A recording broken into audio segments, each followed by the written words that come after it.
में लोगों को अपने 100 वर्ष में दिन और रात को मिलाकर 100 वर्ष की गणना किया गया है।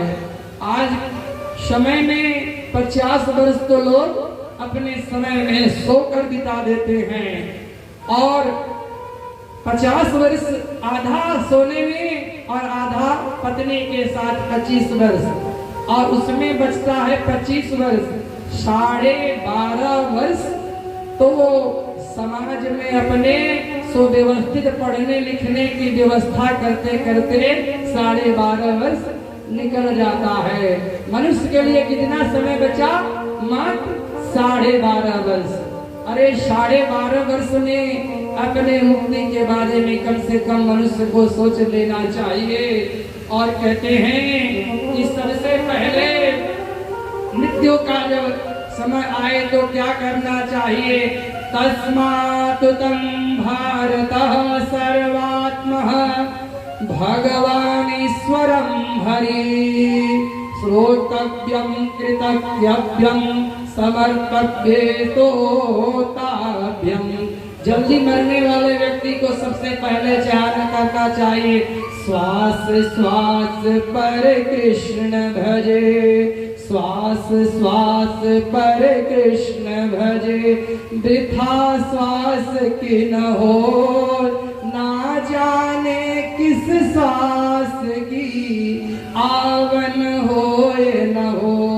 ऐसा नहीं है कि अभी मैं आपके सामने बैठकर कथा कर रहा हूँ, अभी एक सांस निकला वापस आएगा कि नहीं, इसकी कोई भी गारंटी नहीं।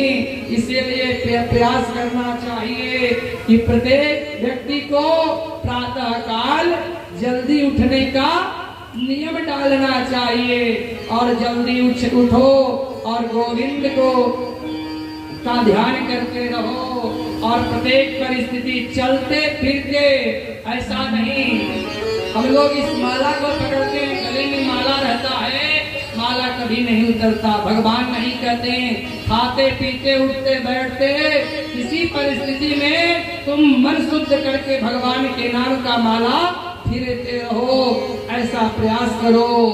कर्म से कर्म कर विधि नाना, मन राखो जहाँ कृपा निधाना।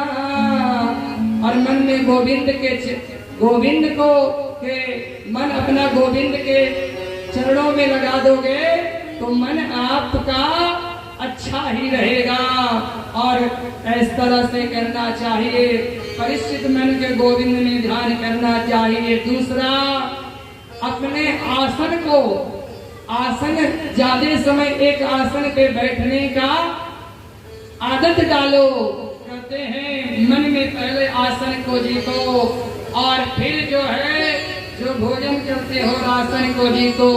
कहते हैं श्वास श्वास पर कृष्ण। और ब्रह्म मुहूर्त में उठने का प्रयास करो।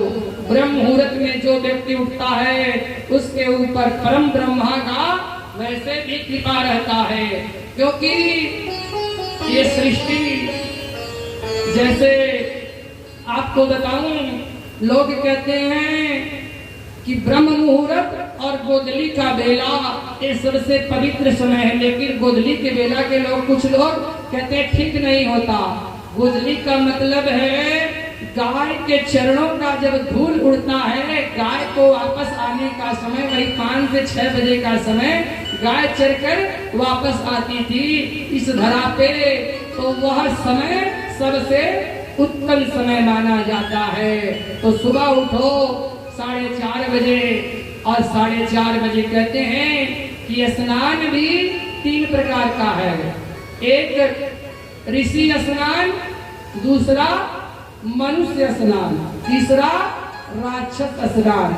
4:30 बजे से 5:30 बजे का जो समय होता है उस समय में ऋषि लोग स्नान कर लेते हैं। उस स्नान उसके बाद, क्योंकि कोई उनको दिखाई नहीं पड़े तब तक स्नान कर लें। जो उस समय स्नान करता है उनके ऊपर सदैव ब्रह्म का कृपा रहता है, उनके घर में लक्ष्मी का भंडार भरा रहता है।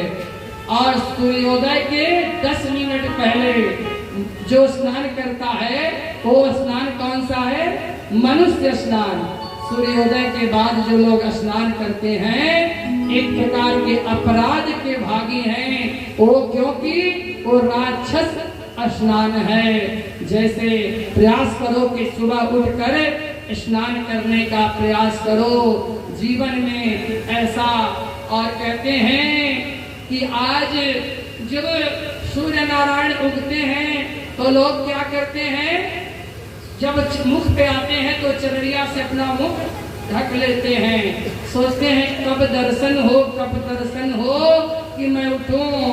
करागे बसते लक्ष्मी, कर मध्य सरस्वती, कर मूले स्थिते ब्रह्मा, प्रभाते कर दर्शनम। अपने इस रेखाओं में पूरे ब्रह्मांड का दर्शन है, लेकिन आज के लोग सोचते हैं कब दर्शन, कब का दर्शन कब हो, कब का दर्शन हो और मैं उठूं। बिना कब के दर्शन का कोई नहीं उठता, जब तक चाय पिएगा नहीं तब तक बिस्तर नहीं छोड़ेगा।